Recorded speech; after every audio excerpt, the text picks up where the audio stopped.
Hello नमस्कार साथियों, एग्जामपुर 91 में आप सभी का स्वागत है दोस्तों। चलिए आज हम लोग सचिन सर के नोट्स का दोस्तों पेपर वन का सेट नंबर 4 करने जा रहे हैं दोस्तों। और आप लोगों से एक बात कहना है दोस्तों कि आप लोग अगर वीडियो देखते हैं तो पूरा वीडियो को देखिए, और दोस्तों वीडियो को देखते हैं और जो सब्सक्राइब चैनल को नहीं किए हैं वो सब्सक्राइब भी कीजिए, क्योंकि वीडियो तो आप लोग बहुत ज़्यादा आदमी लोग देखते हैं, लेकिन सब्सक्राइब मात्र उसमें 30% किया है दोस्तों। नॉट सब्सक्राइब 70% नॉट सब्सक्राइब भी आदमी पढ़ रहा है दोस्तों इस चैनल से। जब आप लोगों के लिए इतना हम रिस्क ले रहे हैं दोस्तों, आप लोग कम से कम चैनल को जरूर से ज़रूर अगर वीडियो देखते हैं तो सब्सक्राइब कीजिए। सिर्फ PDF भी फ्री में उपलब्ध करवा ही देते हैं दोस्तों, तब तो पर भी आप लोग चैनल को सब्सक्राइब नहीं करते हैं, नहीं अपने दोस्तों के पास शेयर करते हैं। क्योंकि यूट्यूब YT स्टूडियो में जब हम देखते हैं दोस्तों तो वहाँ पे आपका 70% नॉट सब्सक्राइब मतलब बिना सब्सक्राइब किए पढ़ रहा है, और 30% दोस्तों सब्सक्राइब किया है वो पढ़ रहा है। तो सोचिए कि आपको फ्री में आपको PDF भी दे रहे हैं, PDF भी फ्री में ले लेते हैं, लेकिन सब्सक्राइब नहीं करते। ये सब आप लोग थोड़ा सुधारिए आदत दोस्तों। आप लोगों के लिए जब इतना करना है तो आप लोग सब्सक्राइब करने में क्या जाता है, सब्सक्राइब भी कर दीजिए। आप सब्सक्राइब कीजिएगा तो हमको पैसा थोड़ी बन जाएगा दोस्तों, पैसा तो नहीं मिलेगा, सिर्फ एगो आप मेंबर बढ़ेगा कि हाँ इतना मेंबर हमारे चैनल पर है। इसलिए आप लोग इतना ध्यान रखिए और वीडियो देखिए तो पूरा देखिए दोस्तों, नहीं कि 1 मिनट देखिए 2 मिनट देखिए और स्किप कर दिए, वो नहीं देखिए तो पूरा देखिए और नहीं तो नहीं देखिए। चलिए हम आगे स्टार्ट करा। जिनको नोट्स चाहिए दोस्तों, नोट्स जिनको भी चाहिए, जिन भाई बहनों को, वो इस नंबर पर कॉल कीजिए या इस नंबर पर व्हाट्सअप कीजिए। दोनों कॉल भी हो जाएगा, व्हाट्सअप भी हो जाएगा दोस्तों। 83 40 45 57 49 दोस्तों, ये मेरा कॉलिंग नंबर भी है और व्हाट्सअप नंबर दोनों है दोस्तों। जिनको भी चाहिए, जो पेपर 1 चाहिए या पेपर 2 चाहिए दोस्तों, दोनों उपलब्ध करवा दें। लेकिन आप लोग को इतना करना है और अपने दोस्तों के बीच वीडियो को शेयर जरूर से जरूर कीजिए, और शेयर कीजिए और उसको बोलिए उनको सब्सक्राइब करें और अपने दोस्तों से भी करवाएं। चलिए हम स्टार्ट करते हैं। चलिए हम लोग आज सेट नंबर CDP पेपर 1 का दोस्तों सेट नंबर 4 देखने जा रहे हैं।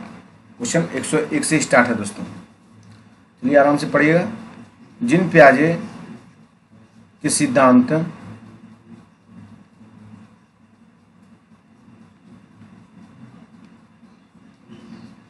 के अनुसार अपने वातावरण के अनुकूल की प्रक्रिया में क्या शामिल होता है दोस्तों। फिर से देखिए, जिन प्याजे के सिद्धांत के अनुसार अपने वातावरण के अनुकूल की प्रक्रिया में क्या शामिल है, तो केवल समावेशन, केवल देखते ही आप लोग ऑप्शन को काटिए क्योंकि ये निगेटिव वर्ड है। फिर इसमें भी केवल लगा दिया, ये भी निगेटिव हो गया। समावेशन और समायोजन दोस्तों ये पॉजिटिव वर्ड है, ये आपका होगा। ना तो समावेशन ना तो समायोजन, ये भी गलत है दोस्तों। इसलिए आप लोग ऑप्शन को काटते हुए सही आंसर पर पहुंचे दोस्तों। CDP में ये भी बात ध्यान हमेशा रखिएगा कि CDP में कोई भी क्वेश्चन ऑप्शन गलत नहीं होता दोस्तों। सिर्फ आपको बेस्ट ऑप्शन सोचना है स्टूडेंट के खातिर दोस्तों, मतलब बच्चों के हित में दोस्तों। चलिए, निम्न में से किस सिद्धांत के अनुसार संज्ञानात्मक विकास और अधिगम में संस्कृति की अहम महत्वपूर्ण भूमिका होती है। देखिए, निम्न में से किस सिद्धांत के अनुसार संज्ञानात्मक विकास और अधिगम में संस्कृति की अहम महत्वपूर्ण भूमिका होती है दोस्तों। तो संस्कृति की अहम भूमिका, देखिए प्याजे नहीं बोले थे, ये भी याद रखते हैं। प्याजे ये इसका स्टेटमेंट है। कोहलबर्ग भी नहीं बोले थे, आपका ले वाइगोत्स्की बोले थे। कौन बोले थे? ले वाइगोत्स्की सामाजिक संस्कृति सिद्धांत है दोस्तों। जिन भाई बहनों दोस्तों ऑब्जेक्टिव CDP के ऑब्जेक्टिव प्रीवियस से बनाने से पहले आप लोग पार्ट 1 पार्ट 2 पार्ट 3 इसका सब्जेक्टिव देखिए दोस्तों। पेपर 1 पेपर 2 दोनों के लिए एक ही वीडियो है दोस्तों, इसलिए पहले इसको 1 से 2 बार जरूर से जरूर देखिए, उसके बाद आप ऑब्जेक्टिव बनाइए। चलिए हम लोग आगे जाते हैं, तब आपको ज़्यादा समझ में आएगा दोस्तों। ले वाइगोत्स्की ने संज्ञानात्मक विकास प्रक्रिया में किसकी अहम भूमिका मानी है दोस्तों। तो सामाजिक संपर्कता, कंठस्थ स्मरण तो नहीं होगा, निगेटिव है दोस्तों। और आपका विलंबित नकल भी नहीं होगा, जैविक परिपक्वता भी नहीं होगा दोस्तों। आपका क्या होगा? सामाजिक संस्कृति यानी सामाजिक संपर्कता दोस्तों। चलिए हम लोग आगे बढ़ते हैं। क्वेश्चन नंबर 104 देखिए। लॉरेंस कोहलबर्ग के नैतिक तर्क सिद्धांत के अनुसार बच्चे किस चरण में विशेष रूप से और जानबूझकर इस तरीके से व्यवहार करते हैं कि उसके माता पिता और अध्यापक सकारात्मक रूप से प्रभावित हो दोस्तों। लॉरेंस कोहलबर्ग के नैतिक सिद्धांत के अनुसार बच्चे किस चरण में विशेष रूप से और जानबूझकर इस तरीके से व्यवहार करते हैं जिससे माता पिता अध्यापक सकारात्मक रूप से प्रभावित हो दोस्तों। तो अच्छा लड़का मतलब गुड, अच्छा लड़का अच्छी लड़के में दोस्तों आपका सेकेंड स्टेज में दोस्तों लॉरेंस कोहलर के हिसाब से स्तर आपका 3 है और लेवल आपका 6 है दोस्तों। ये जो बात कहा गया ये आपका लेवल 2 का है दोस्तों, पारंपरिक स्तर का दोस्तों, पारंपरिक नैतिक सिद्धांत का है दोस्तों। चलिए हम लोग आगे बढ़ते हैं। एक संरचनावाद अधिगम कक्षा उपागम में क्या शामिल होना चाहिए दोस्तों? एक संरचनावाद आधारित कक्षा उपागम में आपका साधन युक्त और मुद्रण संपन्न वातावरण होना चाहिए दोस्तों। शिक्षार्थी अनुपात नहीं होना चाहिए दोस्तों, वाद विवाद भी नहीं होना चाहिए और आपका विद्यार्थियों की प्रतिस्पर्धा कभी नहीं कराना है दोस्तों, ये भी गलत है। चलिए हम लोग आगे बढ़ते हैं। हार्वर्ड गार्डनर के बहुबुद्धि सिद्धांत के अनुसार दूसरों के संवेगों, भावनाओं और मनोदशा को समझने की योग्यता प्रत्यक्ष रूप से डैश बुद्धि से संबंधित है दोस्तों। इसमें देखिए आप लोग दूसरों के संवेगों और भावनाओं को जो समझेगा उसमें यही दिमाग में रखिएगा दोस्तों, INTER होगा दोस्तों, इंट्रा पर्सनल होगा। देखिए यहाँ पे इंट्रा पर्सनल से ये दूसरों के मनोभाव को व्यक्त करता है, अंतर व्यक्तित्व, ये आंसर आपका ओरिजिनल होगा दोस्तों। लेकिन अगर वही देगा खुद का जो मनोभाव व्यक्त करेगा उसे बोलते हैं इंट्रा पर्सनल दोस्तों। इसमें आपका ये होगा दोस्तों, RA होगा यहाँ पे दोस्तों, यहाँ कॉमन पकड़िएगा। इसमें दोस्तों आपका E होगा दोस्तों, बस इतना ध्यान रखिएगा, आपका ये क्वेश्चन सही हो जाएगा दोस्तों। एक क्वेश्चन 100% ये पूछा जाता है। चलिए हम लोग आगे बढ़ते हैं।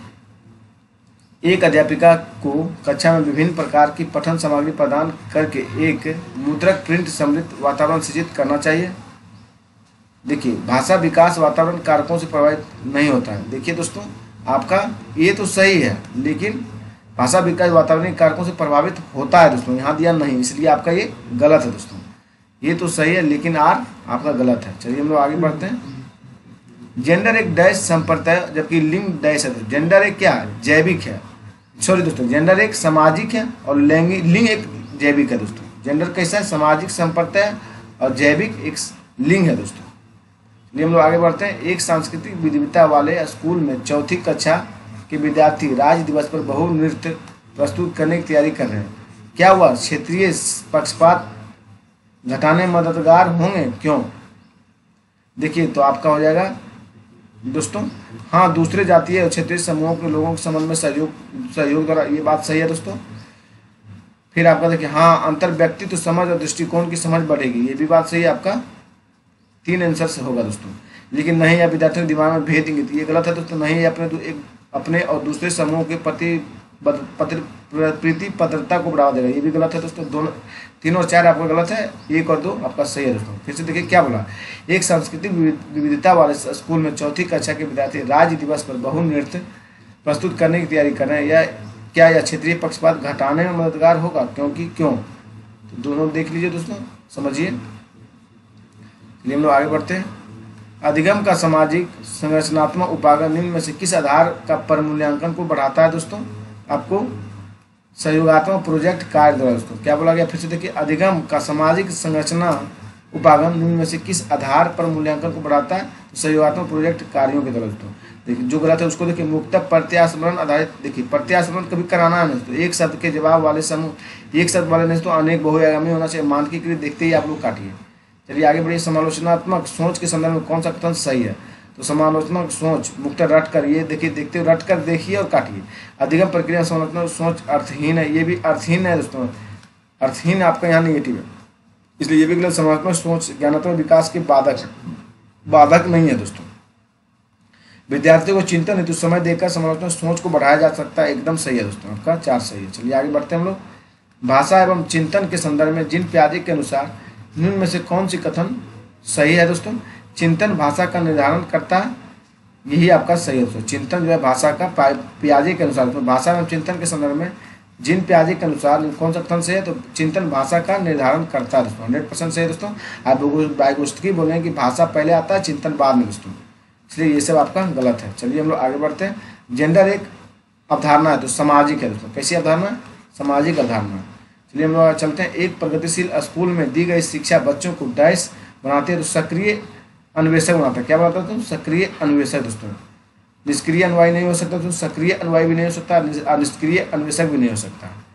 चलिए हम लोग आगे चलते हैं। कुम्हार संप्रदाय से संबंधित बच्चे संख्या संरक्षण से पहले द्रव्यमान संरक्षण सीख लेते हैं। कुम्हार समुदाय से संबंधित बच्चे जो है दोस्तों संख्या संरक्षण से पहले द्रव्यमान संरक्षण सीख लेते हैं। आपका सही है। अधिगम और विकास सामाजिक संस्कृति परिप्रेक्ष्य में सही विकल्प चुने दोस्तों। तो आपका ए सही है दोस्तों और आर भी सही है, और दोनों व्याख्या कर रहा है दोस्तों। आर सही व्याख्या एक ही कर रहा है दोस्तों। चलिए हम लोग आगे बढ़ते हैं। क्वेश्चन नंबर 16 देखिए, कोविड-19 महामारी में तालाबंदी के दौरान बिना किसी के बढ़ावा दिए रोहिणी अपनी बड़ी बहन के पास मौजूदा कहानियों की पुस्तकों को पढ़ना पसंद करती है। रोहिणी एक डैश है दोस्तों, क्या है, स्व प्रेरित अधिगम करता है दोस्तों। फिर से देखिए, कोविड-19 महामारी में तालाबंदी के दौरान बिना किसी के बढ़ावा दिए ही रोहिणी अपनी बड़ी बहन के पास मौजूदा कहानियों के पुस्तकों को पढ़ना पसंद करती है। तो रोहिणी एक स्व प्रेरित अधिगम करता कर रहे हैं दोस्तों। चलिए हम लोग आगे बढ़ते हैं। वंचित समूहों से जुड़े और विद्यार्थियों को सकल समावेशन हेतु यह महत्वपूर्ण है कि विविधता को अधिगम प्रक्रिया में बाधा तो होता ही नहीं दोस्तों, विविधता बाधा नहीं होता। इन विद्यार्थियों को एक अलग समूह, ये भी गलत है। सभी विद्यार्थियों को सामाजिक सांस्कृतिक परिप्रेक्ष्य को अनदेखा नहीं करना, ये गलत है दोस्तों। सभी विद्यार्थी को जुड़ाव की भावना विकसित करना, तो क्या करना है, सभी विद्यार्थी को जुड़ाव की भावना विकसित करना। चलिए हम लोग आगे चलते हैं। एक मुख्य धारा वाले कक्ष में विशिष्ट जरूरतों वाले विद्यार्थियों के समावेशन के लिए क्या जरूरी है दोस्तों, योग्यता आधारित अलगाव नहीं दोस्तों, योग्यता आधारित अलगाव नहीं जरूरत है। विद्यार्थियों को प्रतिस्पर्धा तो कभी कराना ही नहीं दोस्तों, ये तो गलत है, निगेटिव है। सामर्थ्य निर्माण और संवेदीकरण आपका ये दोस्तों, सामर्थ्य निर्माण और संवेदीकरण सही है। अधिगम के बजाय पाठ्यक्रम पूर्ण, ये पाठ्यक्रम तो कभी पूर्ण करने पर बल देता ही नहीं दोस्तों, निगेटिव ये सब है। अंकों और आकृतियों के स्थानिक विभेदन में कठिनाइयाँ निम्न में से किससे प्रत्यय रूप से संबंधित है दोस्तों, ये गुणज विकल्प है दोस्तों। क्या है, अंकों मतलब मैथ से दोस्तों। अंकों और आकृतियों के स्थानिक विभेदन की कठिनाइयाँ निम्न में से किससे प्रत्यय रूप से संबंधित है, तो गुणज विकल्प से साथ में। चलिए, दृष्टिबाधिता से जूझते विद्यार्थी के सफल समावेशन हेतु अध्यापक को क्या करना चाहिए दोस्तों, अध्यापक को विद्यार्थियों को श्याम पढ़ तो करना ही नहीं चाहिए दोस्तों। मानचित्र और आरेख प्रदर्शनी प्रारूप उपलब्ध कराना चाहिए दोस्तों, आपका 2 सही है। विद्यार्थियों को हस्तलेखन नोट्स देना चाहिए, भी गलत है। विद्यार्थी अध्ययन हेतु लैपटॉप और मोबाइल को इस्तेमाल कर रोक लगाना चाहिए, नहीं दोस्तों, रोक लगाइए तो डिजिटलीकरण सीखेगा कैसे दोस्तों, अनुभव कैसे करेगा। अवधान न्यूनता अतिक्रियाशीलता विकार से जूझते विद्यार्थी के सफल समावेशन हेतु एक अध्यापक को क्या करना चाहिए दोस्तों, अवधान न्यूनता अतिक्रियाशीलता विकार से जूझते विद्यार्थी के सफल समावेशन हेतु एक अध्यापक को क्या करना चाहिए, लंबी अवधि वाली फिल्म दिखाना है दोस्तों, लंबी अवधि वाली फिल्म नहीं दिखाना है। एक गतिविधि से दूसरी पर जाने के दौरान बदलाव अंतराल अवधि में नहीं देनी चाहिए, ये भी नहीं हो देनी चाहिए दोस्तों, यही गलत है। एक ही समय पर कई कार्य करने को देना चाहिए दोस्तों, ये भी आपका सही है। पॉजिटिव है, ये जो काट रहे हैं दोस्तों ये सब पॉजिटिव है, होना चाहिए। लेकिन यहाँ पूछा न्यूनतम सबसे कम अतिक्रिया, मतलब सबसे कम जो सही है उसको खोज रहे हैं हम लोग। देखिए, कार्य पत्र छोटे छोटे प्रबंधीय खंडों में बांट करना चाहिए दोस्तों, आपका ये सही है। लिए हम लोग आगे बढ़ते हैं। एक अध्यापिका द्वारा विद्यार्थियों को किस लिए अभिप्रेरित करना चाहिए दोस्तों, पढ़ाई गई विषय वस्तु को समझने और अर्थ ग्रहण करने के लिए दोस्तों। फिर से देखिए, एक अध्यापिका द्वारा विद्यार्थियों को किस लिए अर्थ अभिप्रेरित करना चाहिए, पढ़ाई गई विषय वस्तु को समझने और ग्रहण करने के लिए दोस्तों। चलिए आगे बढ़ते हैं हम लोग। राष्ट्रीय शिक्षा नीति 2020 निम्न में से कौन सा शिक्षा शास्त्रीय रणनीतियों को बढ़ावा देती है दोस्तों, तो आपका देखिए वेधन पुनरावृत्ति बार बार अभ्यास दोस्तों आपका नहीं देता है, क्योंकि ये ड्रिल एंड प्रैक्टिस है दोस्तों। रट कर तो कभी देगा ही नहीं। अन्वेषण आधारित अधिगम देगा दोस्तों, और चर्चा आधारित उपागम देगा, आपका 3 और 4 है साथियों। चलिए हम लोग आगे बढ़ते हैं। कौन प्रभावशाली और अर्थपूर्ण अधिगम में मदद करता है दोस्तों, तो आपका अधिगम कर्ता केंद्रित शिक्षा शास्त्र करता है। तो क्या करता है, अधिगम कर्ता केंद्रित शिक्षा शास्त्र। चलिए हम लोग आगे बढ़ते हैं। निम्न में से क्या कक्षा में अधिगम सहायक माहौल पैदा करता है, विद्यार्थियों के बीच सहायकर्ता को बढ़ावा देना दोस्तों। क्या बोला गया, निम्न में से क्या कक्षा में अधिगम सहायक माहौल पैदा करता है, तो विद्यार्थियों के बीच सहायकर्ता को बढ़ावा देना। चलिए, निम्न में कौन सा समस्या समाधान प्रक्रिया में बाधक है, निम्न में से कौन सा समस्या समाधान प्रक्रिया में बाधक है दोस्तों, तो अनुक्रिया समूह है दोस्तों। क्या है, अनुक्रिया समूह दोस्तों। चलिए हम लोग आगे बढ़ते हैं। किसी संप्रदाय के बारे में विद्यार्थियों द्वारा ग्रहित भ्रांतियों को अध्यापिका द्वारा परोक्ष रूप से नकारने के बजाय सही तरीके से ध्यान देना चाहिए दोस्तों। फिर से देखिए, किसी संप्रदाय के बारे में विद्यार्थियों द्वारा ग्रहित भ्रांतियों को अध्यापिका के द्वारा परोक्ष रूप से नकारने के बजाय सही तरीके से ध्यान देना चाहिए दोस्तों, सही बात है। और भ्रांतियाँ हमेशा तर्कहीन नहीं होता, बल्कि वे विद्यार्थियों द्वारा अनेक वातावरण से संपर्क बनाए गए सरल सिद्धांत का रूप होता है। दोनों सही है दोस्तों, व्याख्या भी आपका सही है, ये और दोनों सही है, आर्य सही व्याख्या कर रहा है दोस्तों। चलिए आगे बढ़ते हैं हम लोग साथियों। संवेगों और संज्ञानों के संबंध में से कौन सा कथन सही है? उच्च स्तरीय तनाव अधिगम में बाधक दोस्तों, उच्च स्तरीय तनाव अधिगम में बाधक दोस्तों। एवं बहनों सबसे ये गुजारिश है दोस्तों, अपने फ्रेंड के पास वीडियो को जरूर से जरूर शेयर कीजिए दोस्तों, जितने भी हमारे बहन लोग देख रहे हैं, क्योंकि आप लोग देखते हैं लेकिन शेयर वीडियो को नहीं करते, नहीं तो चैनल को सब्सक्राइब करवाते हैं दोस्तों। सिर्फ नोट्स भी हम आपको फ्री उपलब्ध करवा देते हैं, तो पर भी दोस्तों आप लोग चैनल के पीछे थोड़ा मोड़ा भी ध्यान नहीं दे रहे हैं ढंग से दोस्तों। थोड़ा आप चैनल को विकसित करने में, ग्रो करने में अपनी भागीदारी को भी सुनिश्चित किया कीजिए, जिससे कि आपका ये परिवार थोड़ा बड़ा हो जाए दोस्तों, और बढ़िया से बढ़िया कंटेंट का नोट्स इस पर आपको उपलब्ध करवाया जाएगा फ्री में दोस्तों। आपको आपसे 1 रुपया नहीं लिया जाएगा दोस्तों, आप सिर्फ व्हाट्सएप कॉल या मैसेज फोन करके बता दीजिएगा हाँ सर इस चीज़ का नोट चाहिए, तो आपको वो उपलब्ध करवा दिया जाएगा दोस्तों। चलिए हम लोग आगे बढ़ते हैं। कक्षा में विद्यार्थियों को अधिगम के प्रति अभिप्रेरित करने की कौन सी युक्तियां सही है दोस्तों? तो देखिए क्या बोला गया, कक्षा में विद्यार्थियों को अधिगम के प्रति अभिप्रेरित करने की कौन सी युक्तियां सही है? तो कक्षा में विद्यार्थियों को अधिकतम सहभागिता को बढ़ावा देना दोस्तों एकदम सही है। अंकों के लिए प्रतिस्पर्धा का बढ़ावा, प्रतिस्पर्धा कभी कराना ही नहीं है बच्चा में दोस्तों। विद्यार्थियों को उनकी रुचि और आधार पर लक्ष्य निर्धारित करने में मदद करना चाहिए, ये बात सही है दोस्तों। विद्यार्थी के लिए अपने विचार व्यक्त करने की आज़ादी देना चाहिए, ये भी सही है दोस्तों। आपका 1, 3, 4 सही है दोस्तों। कौन में? 1, 3, 4 आपका 2 में है दोस्तों, ऑप्शन नंबर 2 दोस्तों। चलिए हम लोग आगे बढ़ते हैं। चलिए, शिक्षा में समान अभिगम्यता पहुंच एक डैश का विषय दोस्तों, क्या अधिकार है? शिक्षा में समान अभिगम्यता पहुंच एक डैश का विषय तो अधिकार का है दोस्तों। चलिए आगे बढ़ते हैं हम लोग। विद्यार्थी के अधिकार को समर्थन देने के लिए एक अध्यापिका को क्या करनी चाहिए दोस्तों? योग्यता के इकाई सत्य दृष्टिकोण को बढ़ावा देना चाहिए, ये गलत है दोस्तों। विद्यार्थियों को रुचियों के दरकिनार करना चाहिए, ये भी गलत है, दरकिनार नहीं करना चाहिए। विद्यार्थियों को व्यक्तिगत भिन्नताओं के प्रति संवेदनशील रखना चाहिए दोस्तों, आपका 3 सही है दोस्तों, सबसे 3 सही है। विद्यार्थियों के प्रदर्शन उन्मुखी लक्ष्यों को प्रेरित करना चाहिए दोस्तों, आपका ये गलत है दोस्तों, प्रदर्शन को उन्मुखी लक्ष्यों को प्रेरित नहीं करना चाहिए दोस्तों।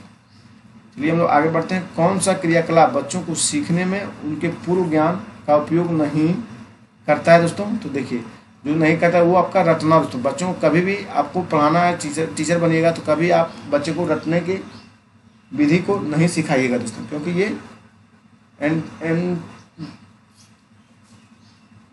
बच्चों को दिमाग को बहुत कमज़ोर बना देता है दोस्तों। आपको उनको क्रिएटिव करके सिखाना दोस्तों। देखिए, स्कीमा सक्रियता अगर नहीं जान रहे तो उनको थोड़ा हेल्प करिए, थोड़ा एक्टिविटी करके उनको इशारा कीजिए कि कैसे बनाना, फिर विचार बेस दोस्तों, संकल्पना मानचित्र, ये सब करना है दोस्तों, रटना कभी नहीं सिखाना। चलिए आगे बढ़ते हम लोग। विकास के विषय में सही वक्तव्य चुनिए। तो विकास एक दिशाई और आयामी है दोस्तों, नहीं दोस्तों, विकास एक दिशाई नहीं है और आयामी एक नहीं है दोस्तों।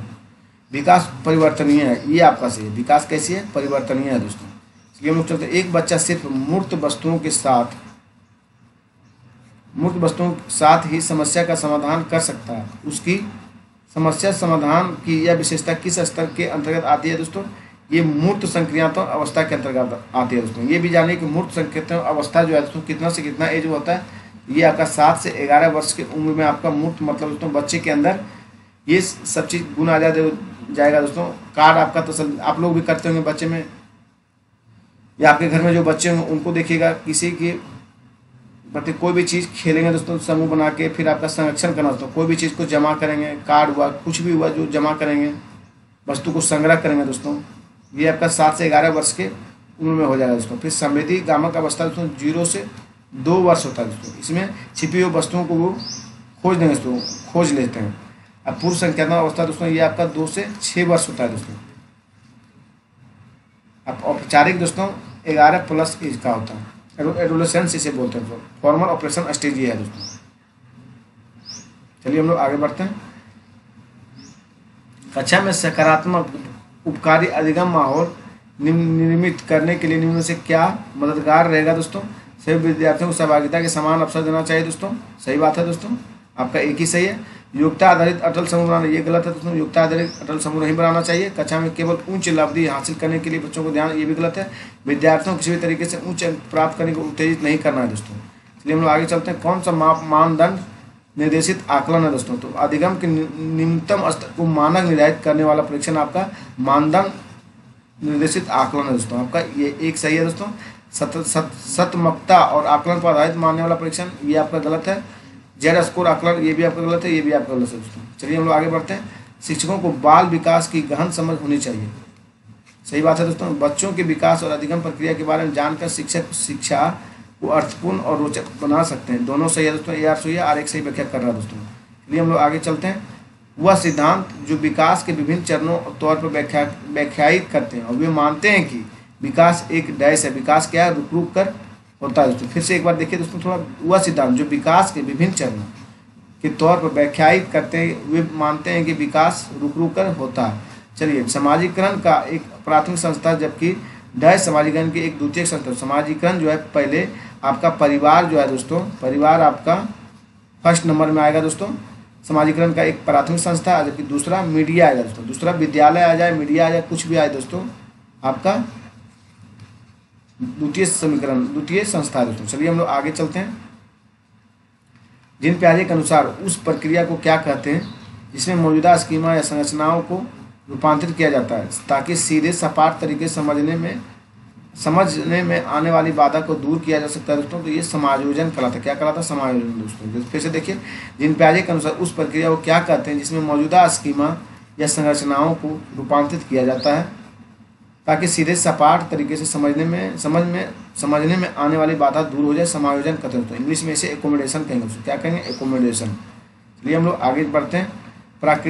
प्रतीकवाद की अवधारणा जिन प्याजे के संज्ञानात्मक विकास सिद्धांत किस चरण का चिन्हित करता है दोस्तों? तो ये आपका पूर्व संक्रियात्मक अवस्था दोस्तों। मतलब बच्चा जो है 2 से 6 वर्ष के एज में प्रतीक को पहचानना जान जाता है दोस्तों। प्रतीकवाद मतलब फिगर को देख के वो समझ लेता है दोस्तों। चलिए हम लोग आगे बढ़ते हैं। निकटस्थ विकास के क्षेत्र की चर्चा किस सिद्धांत में की गई दोस्तों? तो ये आपका लेव वाइगोत्स्की की सामाजिक संस्कृति सिद्धांत की चर्चा है दोस्तों, निकटस्थ विकास के क्षेत्र का दोस्तों। चलिए हम लोग आगे चलते हैं। क्वेश्चन नंबर देखिए आगे। लेव वाइगोत्स्की सिद्धांत के अनुसार एक अध्यापिका को क्या करना चाहिए दोस्तों? हतोत्साहित तो करना ही चाहिए, देखते ही काटिए दोस्तों। कैलकुलेटर इत्यादि सब तो करना ही नहीं चाहिए। आपका विद्यार्थी को पाठ प्रदान करना चाहिए ताकि सर्वोत्तम योग्यता प्राप्त कर सके दोस्तों। मतलब विद्यार्थी अगर कोई भी सवाल में फंस गए तो उसे आपको थोड़ा हिंट देके उसे आगे बढ़ा देना दोस्तों। बनाने के लिए खुद से उसको प्रेरित कीजिए। यही आपका लेव वाइगोत्स्की सिद्धांत है दोस्तों। पारा मतलब मदद करना। चलिए हम लोग आगे बढ़ते हैं। सामुदायिक कल्याण से प्रजातांत्रिक रूप से, सामुदायिक कल्याण के प्रजातांत्रिक रूप से स्वीकृत कानून और लोक प्रथाओं के अनुसार व्यवहार करने की नैतिकता की अवस्था कोहल वर्ग के नैतिक विकास के किस अवस्था में परिलक्षित होता है दोस्तों? ये आपका होता है स्तर 3 दोस्तों, उप परंपरागत चरण दोस्तों। फिर से देखिए, सामुदायिक कल्याण के प्रजातांत्रिक रूप से स्वीकृत कानून और लोक प्रथाओं के अनुसार व्यवहार करने की नैतिकता की अवस्था कोहल वर्ग के नैतिक विकास की अवस्था परिलक्षित होती है। तो स्तर 3 दोस्तों, उत्तर परंपरागत चरण में दोस्तों। चलिए हम लोग आगे बढ़ते हैं। एक प्रगतिशील कक्ष मुक्ता डैश केंद्रित होता है दोस्तों, बाल केंद्रित होता है। क्या होता है दोस्तों? अधिगम करता दोस्तों, उसे बोलते हैं हम लोग बाल केंद्रित यानी शिक्षार्थी केंद्रित दोस्तों। चलिए हम लोग आगे बढ़ जाते हैं। गतिशीलता बुद्धि से क्या तात्पर्य? गतिशीलता बुद्धि से दोस्तों आपका दृढ़ शारीरिक योग्यता एवं समन्वय होगा दोस्तों। गतिशीलता बुद्धि से क्या तात्पर्य? दृढ़ शारीरिक योग्यता एवं समन्वय होना, शाब्दिक के स्थान चित्रात्मक से चिंतन होना, ये आपका नहीं होगा दोस्तों। समस्या को तार्किक रूप से विश्लेषण करना क्षमता, ये भी नहीं होगा। भाषा को शब्दावली तरीके से इस्तेमाल करना, ये भी आपका गलत है दोस्तों। चलिए, लेव वाइगोत्स्की के अनुसार भाषा क्या है? भाषा क्रियाकलापों और सोच में बाधा नहीं होता तो ये आपका नेगेटिव है। बच्चों के भावनात्मक विकास का द्योतक है, ये भी गलत है। बच्चों की सोच को बढ़ावा देने में मदद करता है दोस्तों, सही बात है। लेव वाइगोत्स्की के अनुसार भाषा जो है दोस्तों बच्चों के सोच को बढ़ावा देने में मदद करता है दोस्तों। भाषा को बच्चों के संज्ञानात्मक विकास में कोई प्रभाव पड़ता है दोस्तों? नहीं, कैसे नहीं पड़ेगा। चलिए तो हम लोग नेक्स्ट चलते हैं। अक्सर गुलाबी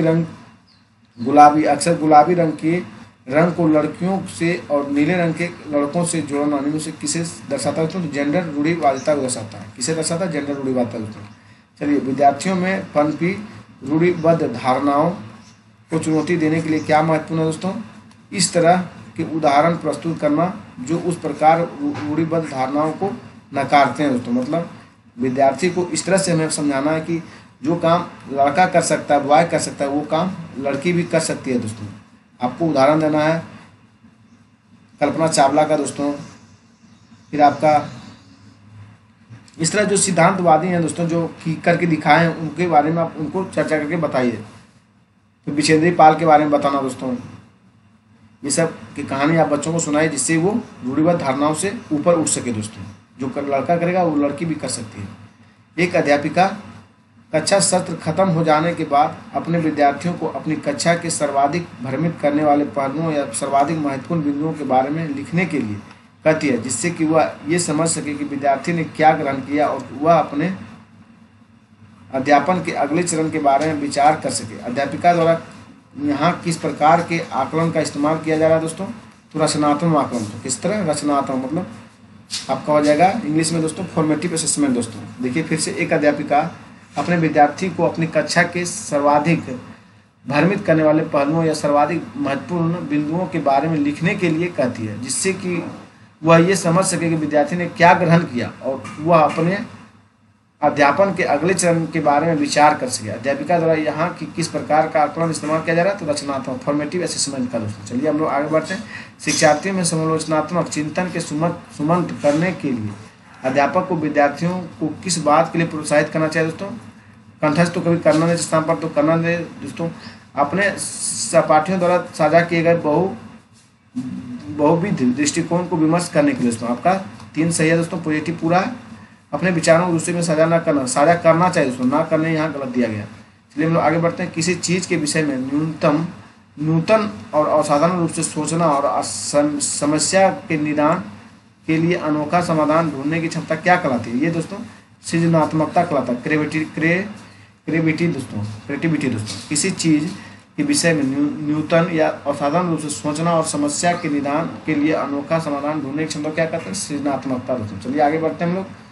किसी समस्या के समाधान तक पहुंचने के लिए मिलती जुलती समस्याओं को उद्धृत करना क्या कहलाता है दोस्तों? ये अनुरूपता कहलाता है। क्या कहलाता है? अनुरूपता दोस्तों, जिससे तो एनालॉजी कहते हैं। क्या कहते हैं? एनालॉजी। निम्न में से कौन सी तकनीक अध्यापन अधिगम प्रक्रिया की गुणवत्ता नहीं बढ़ाएगी दोस्तों? निम्न में से कौन सी तकनीक अध्यापन अधिगम प्रक्रिया की गुणवत्ता नहीं बढ़ाएगी? देखिए, जानकारी को प्रस्तुत करने के विधि तरीके अपनाकर दोस्तों, ये आपका गलत है। मतों को अभिव्यक्त करने के विविध विकल्प देकर, ये भी आपका गलत है। अधिगम के आकलन हेतु विविध तरीके लगाकर दोस्तों, ये भी आपका गलत है। नहीं बढ़ाएगी, ये सब आपका पॉजिटिव वर्ड है दोस्तों। ये सब जो है पॉजिटिव, गलत हम कर रहे हैं लेकिन ये सब आपका पॉजिटिव है दोस्तों। ये सब यहाँ पूछा है निगेटिव हमको खोजना है, यहाँ ये ध्यान दीजिए, निगेटिव खोजा इसलिए गलत हमको खोजना है। बच्चों को विविध तरीके से नामीकरण नहीं करना, लेबलिंग कभी बच्चों में नहीं लगाना, ये आपका यही गलत है दोस्तों। इसलिए आप इस पर फोकस करिए, ये सब आप गलत मत समझिए, ये सब आपका पॉजिटिव वर्ड है दोस्तों। चलिए हम लोग आगे बढ़ते हैं। बच्चों के संदर्भ में विकास के अंतर्गत डैश आते हैं, तो गुणात्मक और मात्रात्मक दोनों आते हैं दोस्तों। केवल में देखते ही आप लोग काट दीजिए बिना सोचे दोस्तों। चलिए आगे बढ़ते हैं हम लोग। इनमें कौन सी उप अवस्था लॉरेंस कोहलबर्ग की नैतिक विकास की पारंपरिक अवस्था के अंतर्गत आता है दोस्तों? तो आप लोग जान रहे हैं, अनुबंध आपका सामाजिक सरोकार और आत्मबोध दोस्तों। क्या आएगा? लेवल 2 है दोस्तों, सामाजिक सरोकार और आत्मबोध आएगा दोस्तों। चलिए हम लोग आगे बढ़ते हैं।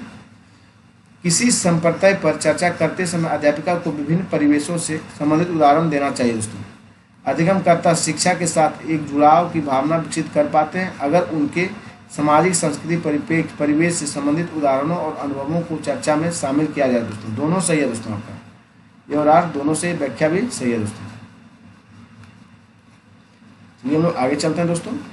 शिक्षा में समायोजन को किस प्रकार सुमनंत किया जा सकता है? अधिगम और सार्वभौमिक अभिकल्प उन्होंने डिजाइन करके दोस्तों। देखिए, अधिगम के अधिगम के सार्वभौमिक अभिकल्प डिजाइन के क्रियान्वयन द्वारा दोस्तों, आपका एक सही है। अधिगम के लिए व्यवहारवादी उपागम का उपयोग करना दोस्तों, ये आपका गलत है, व्यवहारवादी नहीं करना है। और गम्य पहुंच से बाहर और आधारभूत ढांचा दोस्तों, ये भी आपका गलत है। सहयोग और संप्रेषण निरुत्साहित कभी नहीं करना बच्चे दोस्तों।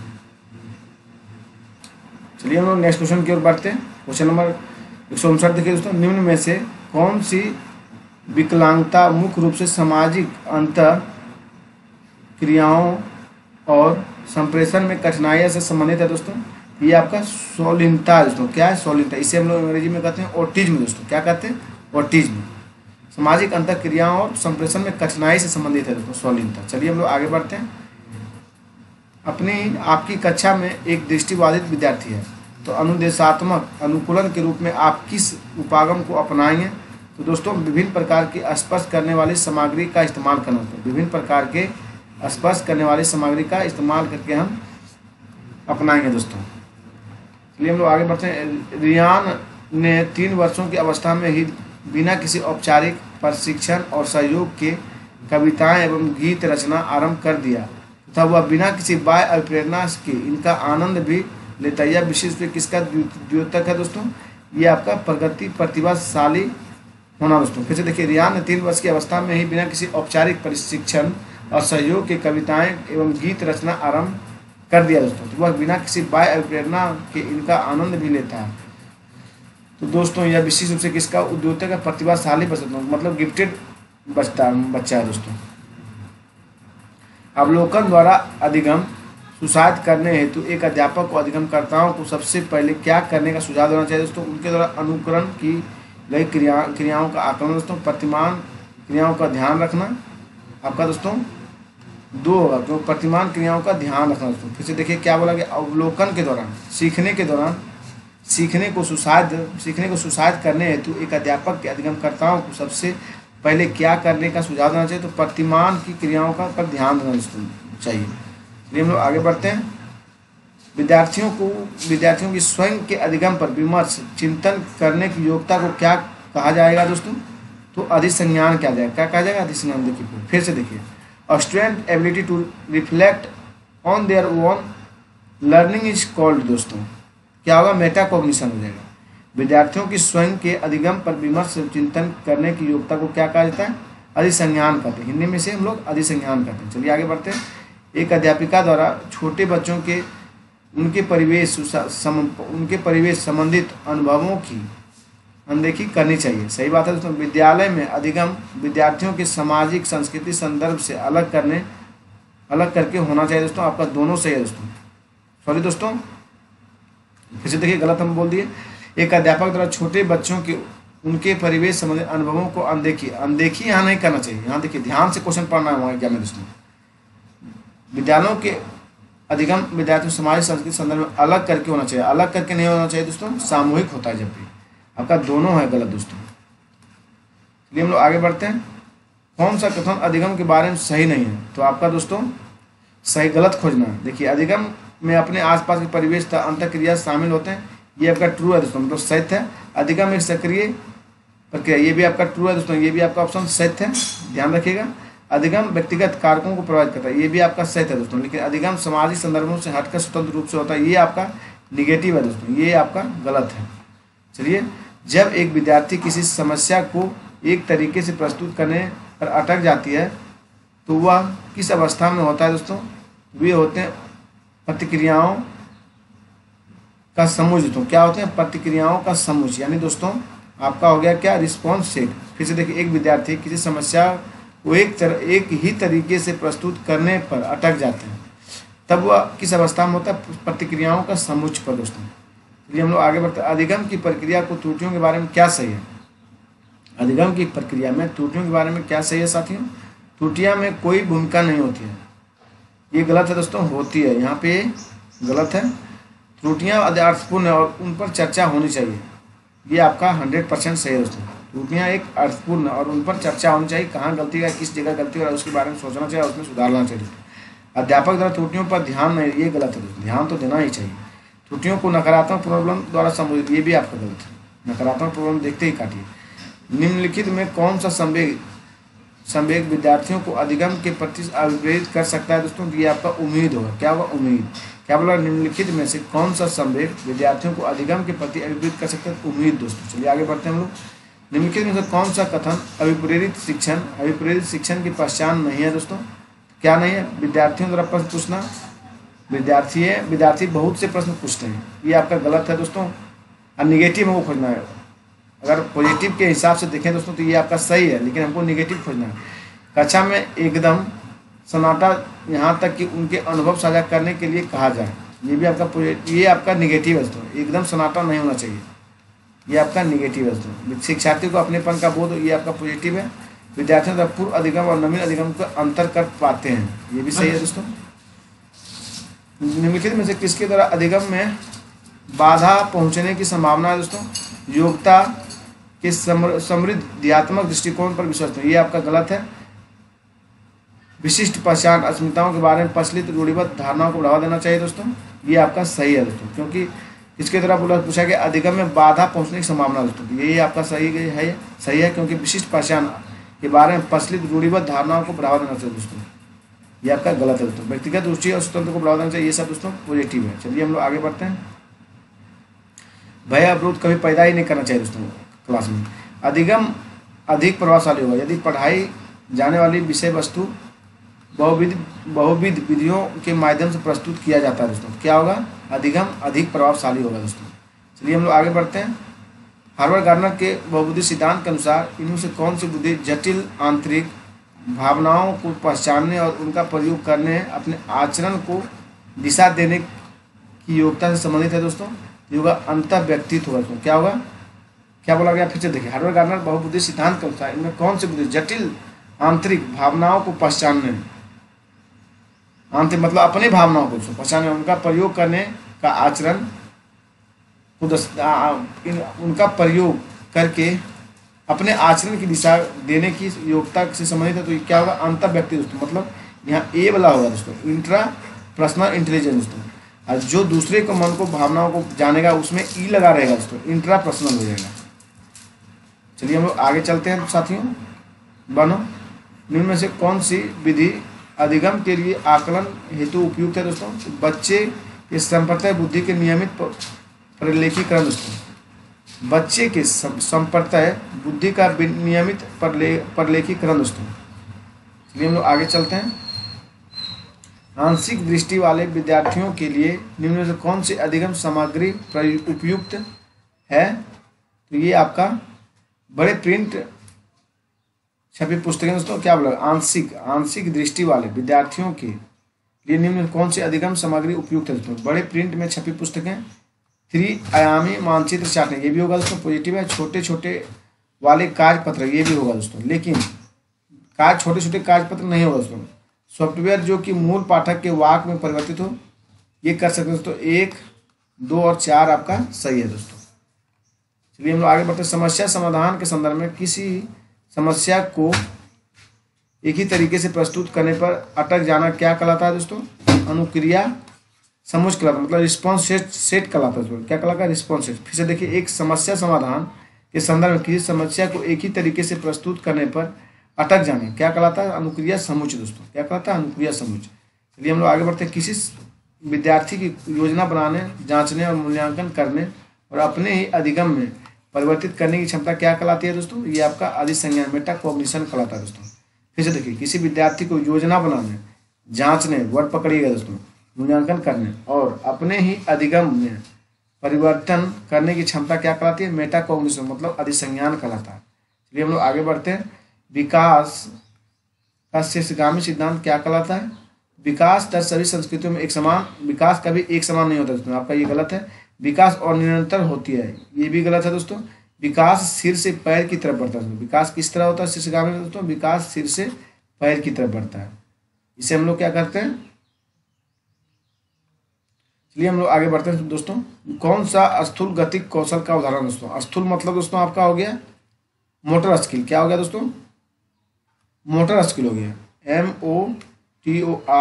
MOTORSKILL दोस्तों, मोटर स्किल हो गया। अगर पूछे मोटर स्किल पूछे दोस्तों तो दौड़ना हो गया आपका मोटर स्किल में दोस्तों। फुटबॉल खेलना आपका ये क्या होगा? मोटर स्किल, क्योंकि दोस्तों इसमें पूरा शरीर आपका काम करेगा दोस्तों, दौड़िएगा।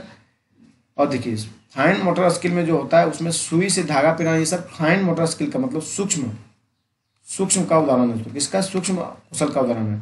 धागे में मोती पिरोना, ये सब दोस्तों फाइन मोटर स्किल का उदाहरण है।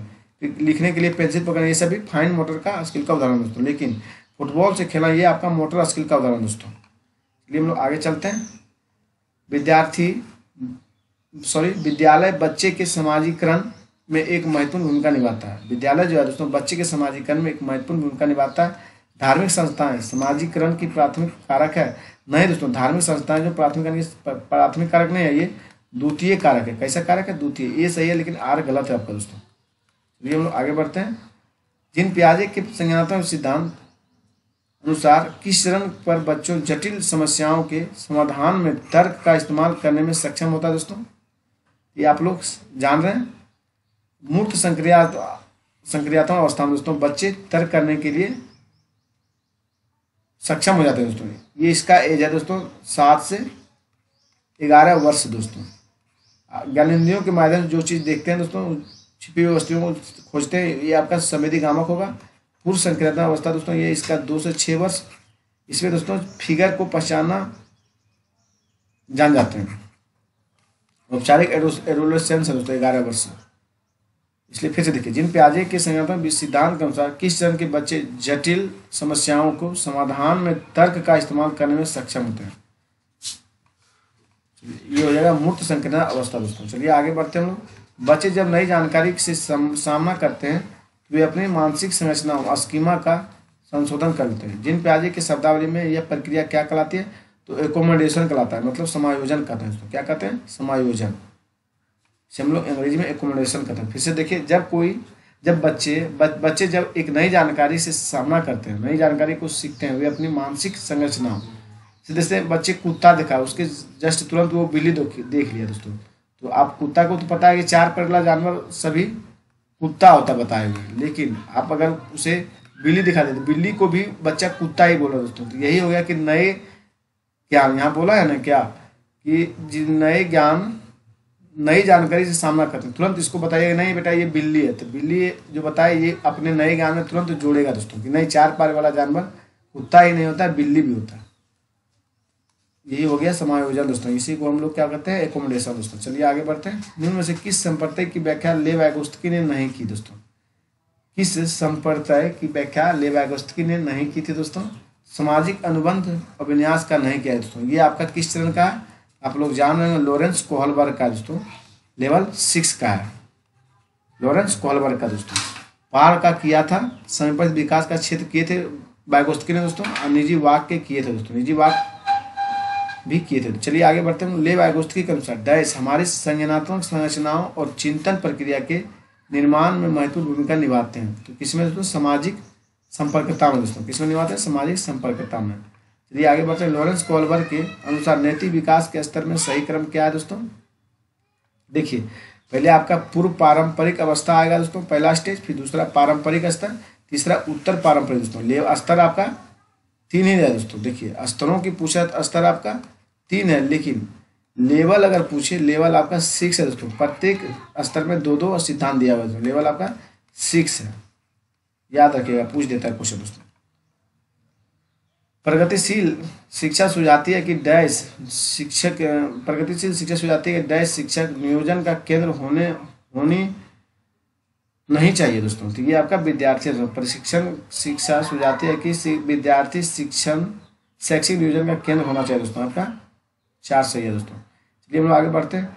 हार्वर्ड गार्डनर के अनुसार एक उच्च कवि और लेखक होने के लिए व्यक्ति में किस प्रकार का बुद्धि होनी चाहिए दोस्तों? हार्वर्ड गार्डनर के अनुसार एक अच्छा कवि और लेखक होने के लिए एक व्यक्ति में किस प्रकार की बुद्धि होनी चाहिए दोस्तों? तो वे भाषाई बुद्धि होनी चाहिए दोस्तों, लिंग्विस्टिक होनी चाहिए। चलिए हम लोग आगे बढ़ते हैं। एक अध्यापिका को अपने विद्यार्थियों को दी गई समस्या पर काम करते हुए अपने विचारों और का मौखिकरण करने के लिए प्रोत्साहित करना चाहिए। आपका ये सही है दोस्तों। भाषा और सोच का विकास एक दूसरे स्वतंत्र रूप से होते हैं। ये आपका गलत है, तो स्वतंत्र नहीं होते हैं। ये सही है, लेकिन आर आपका गलत है। चलिए आगे बढ़ते हैं। आपकी कक्षा में जब कोई लड़का रोता है तो दूसरे विद्यार्थी उसे यह कहकर चिढ़ाते हैं कि लड़कियों की तरह व्यवहार मत करो, लड़के नहीं रोते। उनका यह कथन क्या दर्शाता है? उनका यह कथन तो लैंगिक रूढ़िवादिता को दर्शाता है। क्या दर्शाता है? लैंगिक रूढ़िवादिता दोस्तों। चलिए आगे बढ़ते हैं। विद्यार्थियों की अधिगम शैली चयन में व्यक्तिगत भिन्नताओं को किस नजरिए से देखना चाहिए दोस्तों? तो अध्यापन अधिगम प्रक्रिया में बाधा के रूप में कभी देखना ही नहीं चाहिए दोस्तों। विकास प्रक्रिया के प्राकृतिक और स्वाभाविक रूप से दोस्तों। सही बात है आपका, ये सही है। चलिए हम लोग आगे बढ़ते हैं। अधिगम हेतु मूल्यांकन के संदर्भ में कौन सा कथन सही नहीं है दोस्तों? तो मूल्यांकन मानकीकृत निगेटिव हो जाए दोस्तों। मानकीकृत आपका निगेटिव वर्ड है, सीधा आप पकड़ के मार लीजिए दोस्तों। मूल्यांकन व्यापक होना चाहिए, होगा दोस्तों। मूल्यांकन सतत होनी चाहिए, ये भी है। मूल्यांकन द्वारा स्व मूल्यांकन अधिगम हेतु मूल्यांकन में हिस्सा होना चाहिए दोस्तों, ये सब पॉजिटिव है दोस्तों। लेकिन मूल्यांकन मानकीकृत परीक्षण द्वारा होना चाहिए, ये आपका निगेटिव है दोस्तों। और निगेटिव का निगेटिव होता है, याद रखिएगा ये आप सभी दोस्तों। शिक्षक द्वारा पूछे गए निम्नलिखित में कौन सा प्रश्न बच्चों के रचनात्मक समस्या समाधान दृष्टिकोण को बढ़ावा देते हैं? तो आपका नाम क्या है, अपने शहर में प्रदूषण कैसे कम कर सकते हैं, ये क्वेश्चन पूछेगा। तो ये आपका बच्चों की रचनात्मक समस्या पर जोर डालेगा दोस्तों, सोचने पर बल देगा। चलिए हम लोग आगे बढ़ते हैं। अनीता ने रसीम का कलम ले लिया और प्रतिशोध में रसीम ने अनीता का भोजन खा लिया। पूजा यह सब देख रही थी, किंतु उसने अध्यापकों को सूचित नहीं किया, क्योंकि दूसरों ने एक दूसरे के बदला ले लिया। लॉरेंस कॉल्बर के अनुसार पूजा नैतिक विकास के किस अवस्था में दोस्तों है? तो आपका यांत्रिक उद्देश्य उन्मुखीकरण में अवस्था में। किस में है दोस्तों? बदला बदले टिट फॉर टैट का किस में आता है दोस्तों? तो यांत्रिक उद्देश्य उन्मुखीकरण में दोस्तों आता है दोस्तों। चलिए हम लोग आगे बढ़ते हैं। बहुआयामी बुद्धि सिद्धांत किसके द्वारा दिया गया था दोस्तों? तो ये आपका हार्वर्ड गार्डनर के द्वारा दिया गया था। तो बहुआयामी बुद्धि किसके द्वारा दिया गया था? हार्वर्ड गार्डनर के द्वारा साथियों। चलिए हम लोग आगे चलते हैं। आकलन का उद्देश्य क्या है? आकलन का उद्देश्य अधिगम और विश्वसनीय प्रतिपुष्टि देना दोस्तों। आकलन का उद्देश्य क्या है? अधिगम पर विश्वसनीय प्रतिपुष्टि देना दोस्तों। भययुक्त तो होता नहीं दोस्तों, देखते ही कार्य प्रखर समस्या चिन्हित नहीं करता है, प्रोत्साहित भी कक्षा में प्रतियोगिता प्रोत्साहित भी नहीं करता है दोस्तों, ये भी गलत है। हम लोग आगे बढ़ते हैं।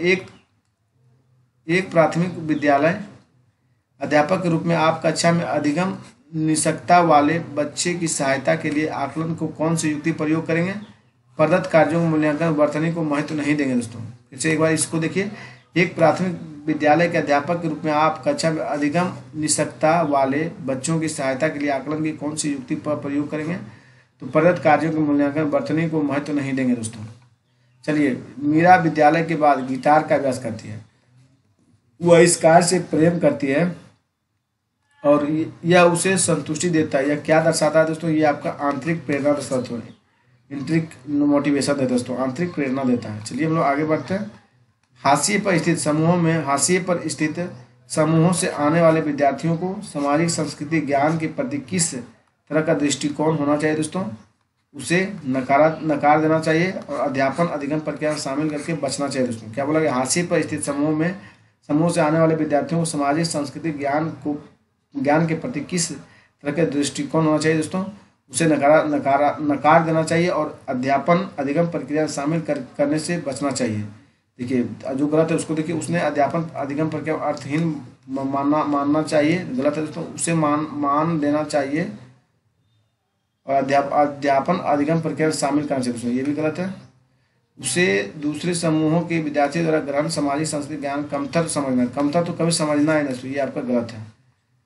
चलिए, हालांकि स्वलीनता से जूझते हुए विद्यार्थी विशिष्ट क्षेत्रों में चुनौती महसूस करते हैं और फिर भी उसमें समानता डैश का अर्थ होता है दोस्तों। तो बारीकी जानने का ध्यान दोस्तों, क्या होता है? बारीकी जानने का ध्यान। हालांकि स्वलीनता से जूझते हुए विद्यार्थी विशिष्ट क्षेत्रों में चुनौती महसूस करते हैं, फिर भी उसे समानता बारीक जानकारी पर ध्यान देने का सामर्थ्य होता है दोस्तों। चलिए हम लोग आगे बढ़ते हैं। पठन विकल्प एक डैश है दोस्तों, क्या विशिष्ट अधिगम करता है दोस्तों? विशिष्ट अधिगम कठिनाई। तो पठन विकल्प क्या है? विशिष्ट अधिगम कठिनाई है दोस्तों। चलिए हम लोग आगे बढ़ते हैं। दृष्टिबाधिता से जूझने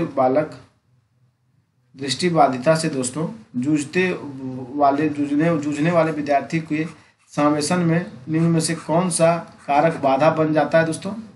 तो हस्तलेखन नोट्स दोस्तों। जब दृष्टिबाधी को दिखेगा ही नहीं दोस्तों, तो हस्तलेखन नोट्स दीजिएगा तो उससे क्या फायदा उसको? कुछ नहीं दोस्तों, बाधा है, ये निगेटिव है दोस्तों, इसलिए आपका ये हुआ। स्पर्शीय चित्र दिखाइएगा तो समझ जाएगा, वीडियो टेप व्याख्या सुनाइएगा तो ये भी समझ जाएगा, ब्रेल आधारित किताब ये भी आपका सब कुछ समझ जाएंगे दृष्टिबाधित जो है दोस्तों। धन्यवाद दोस्तों, आपका वीडियो यही समाप्त होता है। आप लोग वीडियो को देखिए और अपने दोस्तों को भी शेयर कीजिए और चैनल को सब्सक्राइब कीजिए। वीडियो अच्छा लगा दोस्तों, धन्यवाद।